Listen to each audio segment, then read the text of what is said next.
നമസ്കാരം. നോട്ട് കെട്ടുകൾക്ക് യാതൊരു വിലയുമില്ലാത്ത സാഹചര്യം നമ്മുടെ ജീവിതത്തിൽ ഉണ്ടാകും എന്നുള്ളത് മറക്കരുത്. ഒരു ഹാസ്യ നടിയായിരുന്ന കൽപ്പന മരിക്കുമ്പോൾ വെറും 55 വയസ്സായിരുന്നു പ്രായം. സൗന്ദര്യമുണ്ടായിരുന്നു, പണമുണ്ടായിരുന്നു, കുടുംബമുണ്ടായിരുന്നു, ആരാധകരുണ്ടായിരുന്നു. പക്ഷെ മരിക്കുന്ന സമയത്ത് ഒരു തുള്ളി വെള്ളം കൊടുക്കാനോ അടുത്തു നിന്ന് ആശ്വാസവാക്കുകൾ പറയാനോ പോലും മകളോ മറ്റു കുടുംബത്തിലാരുമോ ഉണ്ടായിരുന്നില്ല. ആരെയും കണ്ട് മരിക്കാൻ അവർക്ക് സാധിച്ചില്ല. നാടൻ പാട്ടിനെ ജനകീയമാക്കി മാറ്റിയ ശ്രീ കലാഭവൻ മണി മരിക്കുമ്പോൾ 44 വയസ്സായിരുന്നു പ്രായം. 100 കോടിയിലധികം ആസ്തിയുണ്ടായിരുന്നു.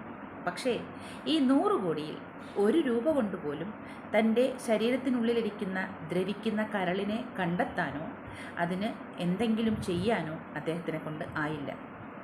ആ 100 കോടിയും ഇവിടെ ഉപേക്ഷിച്ച് പോകേണ്ടി വന്നു.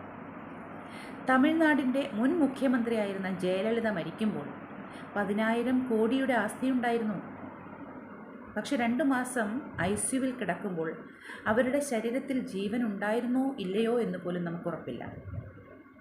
പുറം ലോകം കാണാനോ ഒരാശ്വാസ വാക്ക് കേൾക്കാനോ ആശ്വസിപ്പിക്കാനോ പോലും ആ 10,000 കോടിയിൽ 1 രൂപ കൊണ്ടുപോലും അവർക്ക് സാധിച്ചില്ല. ഇതാണ് ജീവിതം.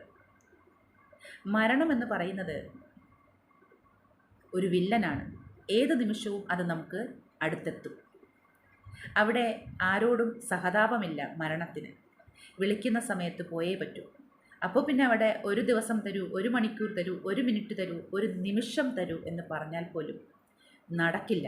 പോയേ മതിയാവും. പിന്നെ എന്തിനാണ് ഈ പങ്കപ്പാടൊക്കെ? എന്തിനാണ് ഈ വെട്ടിപ്പിടിക്കുന്നത്?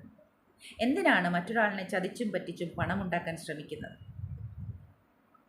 ഈ ഉണ്ടാക്കുന്നതൊന്നും നമ്മളോ നമ്മുടെ വരുന്ന തലമുറയെ അനുഭവിക്കും എന്നുള്ളതിന് എന്താണ് ഉറപ്പ്?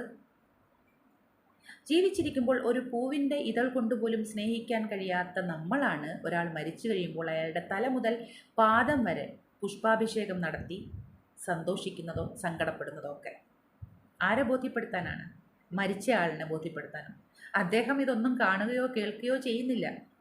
ഇതൊക്കെ എപ്പോഴാണ് ചെയ്യേണ്ടിയിരുന്നത്? ഈ സ്നേഹപ്രകടനങ്ങളൊക്കെ ആ വ്യക്തി ഭൂമിയിൽ ജീവനോടെ ഉണ്ടായിരിക്കുന്ന സമയത്താണ് നിങ്ങളതൊക്കെ ചെയ്യേണ്ടിയിരുന്നത്.